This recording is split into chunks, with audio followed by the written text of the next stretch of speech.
ସରକାରୀ ଏସ୍ଏସ୍ଡି ଉଚ୍ଚ ବିଦ୍ୟାଳୟରେ ବାର୍ଷିକ ଉତ୍ସବ ଅନୁଷ୍ଠିତ ହୋଇଯାଇଛି। ସୂଚନା ଅନୁଯାୟୀ ସମ୍ବଲପୁର ଜିଲ୍ଲା ଜମନକିରା ବ୍ଲକ ଅନ୍ତର୍ଗତ ଷଣ୍ଢପଥର ଏସ୍ଏସ୍ଡି ଉଚ୍ଚ ବିଦ୍ୟାଳୟରେ ଶ୍ରୀ ହେମସାଗର ଭୋଇଙ୍କ ସଭାପତିତ୍ୱରେ ପାଳିତ ହୋଇଯାଇଛି ବାର୍ଷିକ ଉତ୍ସବ।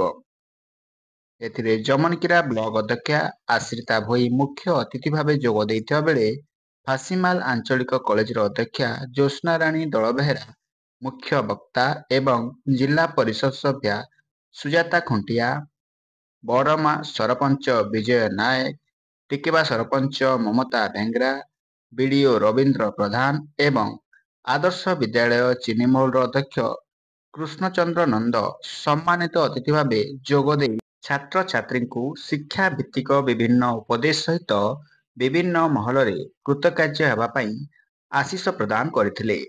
ବିଗତ ଦିନରେ ହୋଇଥିବା ବିଭିନ୍ନ ପ୍ରତିଯୋଗିତାରେ କୃତକାର୍ଯ୍ୟ ହୋଇଥିବା ଛାତ୍ରଛାତ୍ରୀଙ୍କୁ ଅତିଥିଙ୍କ ଦ୍ୱାରା ପୁରସ୍କୃତ କରାଯାଇଥିଲା।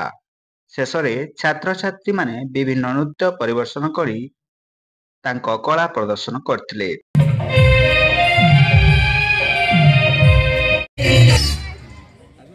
राजेंद्र कुमार जोगत प्रधान शिक्षक सरकारी एसएसडी हाईस्कूल षण्ढपथर। आज आम स्कूल वार्षिक उत्सव योग्यता के अभिनंदन जनावार लगी छुआ मानकर अंतर्निहित गुणावली के विकास करवार लगी विभिन्न कला संस्कृति जेनटा बुड़ी जाऊे सेटा के पुनरुद्धार करवार लगी आज गोटे प्रक्रिया चलीचे। छुआ मानू आनुष्ठानिक हिसाब से आज गोटे उत्सव चलीचे ये महा उत्सव बोली कहवा। ये उत्सव रे अनेक अतिथि आसीथिले मंच पूरा भरपूर थिला हजार हजार दर्शक भी उपभोग करुछन विभिन्न सांस्कृतिक कार्यक्रम चलीचे।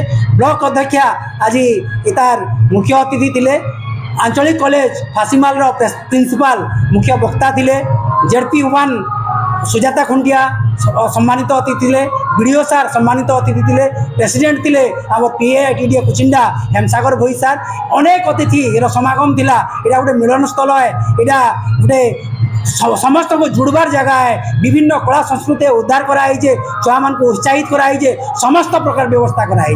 धन्यवाद।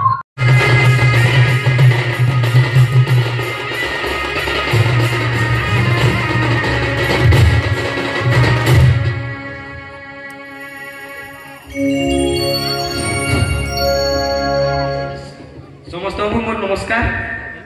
आमर बजार गुरु आमको पाठ शिखबार गुरु तांको हमें स्टेज पर के डाकमु आमर संगे बजाबे।